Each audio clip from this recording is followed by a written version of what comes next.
और दोस्तों, grow with Anjani channel में आपका स्वागत है। दोस्तों, आज हम जानेंगे कि म्यूचुअल फंड में हम किस तरीके से कौन-कौन से फंड में हम इन्वेस्टमेंट कर सकते हैं और कौन-कौन से ऐसे फंड हैं जो विभिन्न तरीकों से काम करते हैं और म्यूचुअल फंड की जो एबीसीडी होती है, वो हम आज जानेंगे कि फंड में किस प्रकार से इन्वेस्ट करते हैं। दोस्तों, जैसा कि आप जानते हैं कि म्यूचुअल फंड में बहुत तरीके के बहुत इन्वेस्टमेंट होता है और विभिन्न प्रकार के फंडों में आप पैसा इन्वेस्ट कर सकते हैं। तो इस तरीके से आज हम जानेंगे कि कौन-कौन से ऐसे फंड होते हैं कि मैं कौन-सा फंड लूँ, कौन-सा फंड ना लूँ, किस फंड में हमें कैसे इन्वेस्ट करना है, कितना हमको पोर्टफोलियो में रखना है, ये सब सारी जानकारी आज आप देखेंगे। तो दोस्तों, कि जैसे लिखा है कि कौन-सा फंड लूँ, ये बड़ा कन्फ्यूजन हो रहता है हर इन्वेस्टर के माइंड में कि कौन-सा फंड लिया जाए, कौन-सा फंड में इन्वेस्टमेंट किया जाए, कैसे क्या होगा? तो आइए दोस्तों जानते हैं। जैसे कि फंड लेने की होती है, तो फंड आपका लार्ज कैप फंड होता है, मिड कैप होता है और स्मॉल कैप फंड होता है। तो मतलब कि लार्ज, मिड, स्मॉल ये फंड जो है आप इन फंडों में भी इन्वेस्टमेंट कर सकते हैं और आपका फ्लेक्सी कैप फंड होता है, मल्टी कैप फंड होता है, ईएलएसएस फंड होता है। तो इस तरीके से आपके कई प्रकार के फंड होते हैं, लेकिन सबसे बड़ी चीज होती है कि फंड तो कई प्रकार के हैं, हमें कैसे चूज करना है। तो दोस्तों, आप कौन सा फंड लें, कौन सा फंड ना लें, ये जो है बहुत ही सूक्ष्म का जो है विचार होता है।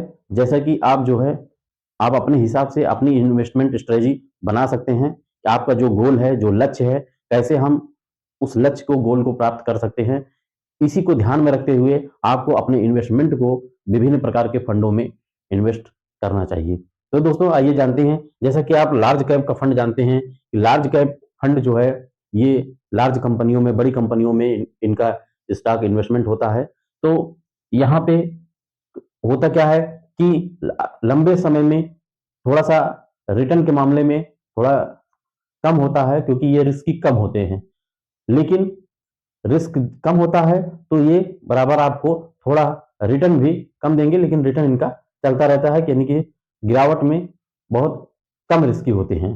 और mid cap fund, mid cap भी आपका मिड कैप कैटेगरी में जो स्टॉक होते हैं, कंपनियां होती हैं मिड साइज की, उन कंपनियों में आपका इन्वेस्टमेंट होता है।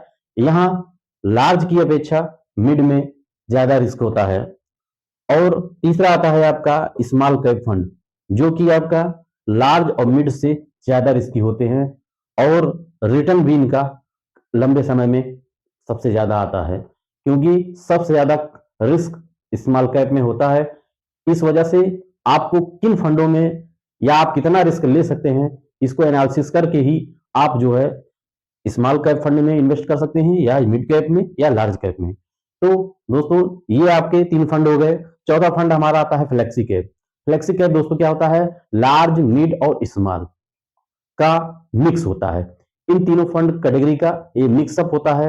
यहाँ फंड मैनेजर अपने हिसाब से एक एवरेज करके इसका एक औसत होता है, जिससे जो है फ्लेक्सी कैप फंड कहते हैं, जिसमें जो है आपका एक औसत जो है क्लियर रहता है कि स्मॉल में इतना पड़ेगा, मिड में इतना पड़ेगा और आपका लार्ज इतना कैटेगरी है।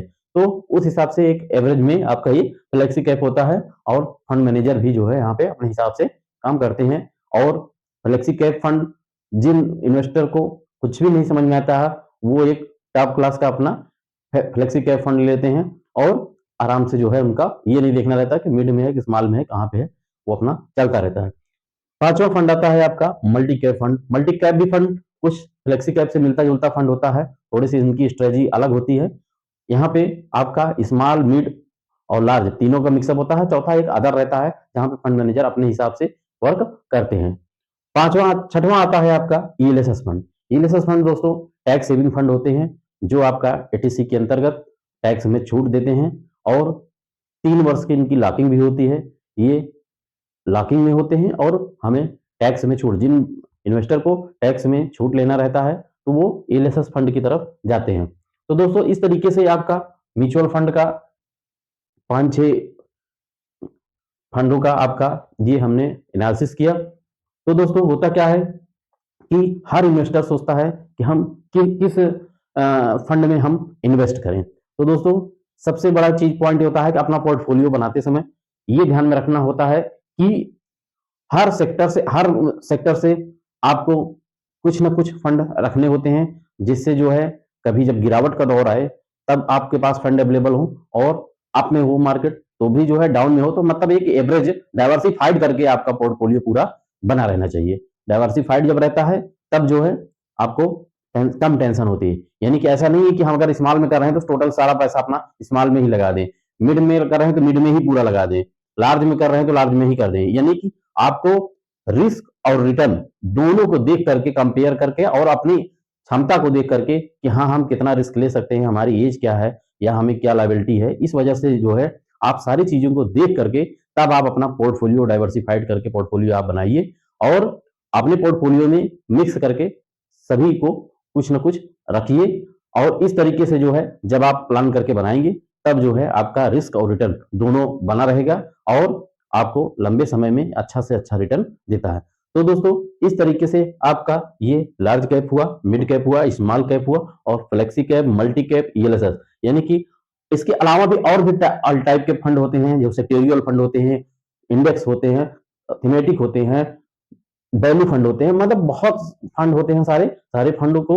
लेकिन कॉमन ज्यादा था तो ज्यादातर आदमी इन्वेस्टर इसी पे जो है फोकस करके देखते हैं कि किस फंड में हम जाएं। आज हमारा ये 6 फंडों का एनालिसिस था, और आप अपने हिसाब से आप देख लें कि हमें कौन सा फंड लेना है।